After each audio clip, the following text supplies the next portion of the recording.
এইভাবে রসের চা কে কে খাইছে নারিকেল দিয়ে?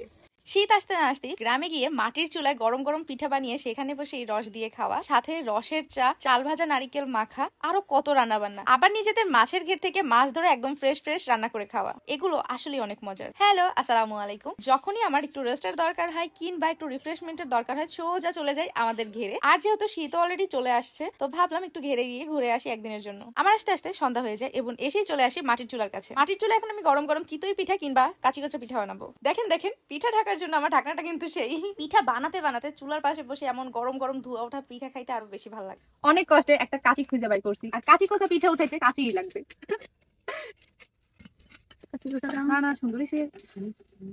আচ্ছা, এই পিঠাটাকে কিন্তু চিতই পিঠাও বলে, আবার অনেকে কাঁচি কচা পিঠাও বলে। তো কে কে চিতই পিঠা আর কে কে কাঁচি কচা পিঠা নামে জানেন কমেন্ট করে জানাবেন। ও, অনেকে আবার সাজের পিঠা নামেও চেনে।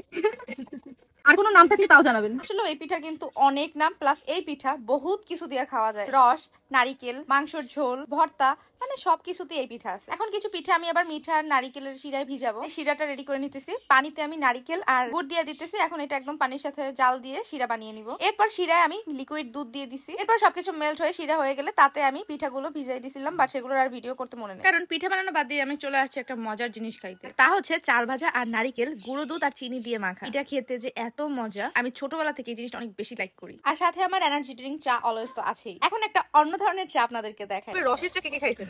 রসের চায়ে চাল ভাজা আর নারিকেল দিয়ে একবার হলেও খায়া দেখবেন, অনেক মজা। খেজুরের রস গরম করে তাতে এইভাবে চাল ভাজা নারিকেল দিয়ে খাইতে আসলে অনেক বেশি মজা। আচ্ছা, এখনই এত খাওয়া দাওয়া করলে তো হবে না, রাতের রান্নার ব্যবস্থা করতে হবে। তো রান্না করতে চলে এলাম। গরম গরম পোলাও আর গরুর মাংস রান্না করছি, সাথে আরো শাক পাতা সবজি টবজি রান্না করা হয়েছিল, বাট ওগুলো রান্না বান্না আমুর চ্যাপ্টারে, সো আমু রান্না বান্না করছে, ওগুলোর ভিডিও আমি করিনি। আর এদিকে আমার আব্বু এত ঠান্ডার ভিতরেও বসে বসে মাছের ঘের দিয়ে মাছ ধরতেছে। আব্বু মাছ ধরতে এত বেশি লাইক করে, এই কারণে এই মাছের ঘেরটা করছিল যে তার যখন ইচ্ছা সে আসবে, মাছ ধরবে এবং রান্না করে তা খাবে। বসে বসে কিছু পুঁটি মাছ ধরছিল। এই পুঁটি মাছগুলো খেতে অনেক মজা, ফ্রাই করে। আমরা রাতে গুলো ফ্রাই করে খাইছিলাম। এদিকে আমার বোনের আবার হঠাৎ ক্ষুধা লাগছে, তার জন্য আমি আবার পাস্তা বানাইতে নিছিলাম। তো তার ফেভারিট ম্যাক এন্ড চিজ বানালাম। গ্রামে গেলেও তার ফেভারিট সব খাবার দাবারের আইটেম আমার টেনে নিয়ে যেতে হয়। রান্না করে দেওয়ার পর তো সে খুবই হ্যাপি এন্ড খুব মজা করে খাচ্ছিল। এর মধ্যে রাতের সব খাবার দাবার রেডি। এরপর খেতে বসে পড়লাম, আর খাওয়া দাওয়া করে দিছি সোজা একটা ঘুম। আর ঘুম থেকে উঠে আবার খাওয়া দাওয়া, মানে নাস্তা করতে বসে পড়ছি। খাওয়া দাওয়া শেষ করে গ্রাম ঘুরতে একটু বের হয়েছিলাম, বাট ফোনে চার্জ ছিল না, তাই আর ভিডিও করতে পারিনি। এরপর আবার চলে আসি সোজা রান্না বান্নায়। দুপুরে আর আমি বেশি রান্না বান্না করিনি, আমি জাস্ট একটা সবজি রান্না করেছিলাম। এটা ছিল ডিম দিয়ে চাল কুমড়া রান্না করা, আর এখানে ফ্রেশ মাছ রান্না করা হয়েছে। আগের দিন রাতে যে আবু মাছ ধরছিল তখন অনেকগুলো বড় বড় মাছ ধরছিল, তো সেগুলো রান্না করা হয়েছে। সাথে ছিল পাঁচফোড়ন দিয়ে গরম গরম ঘন ডাল,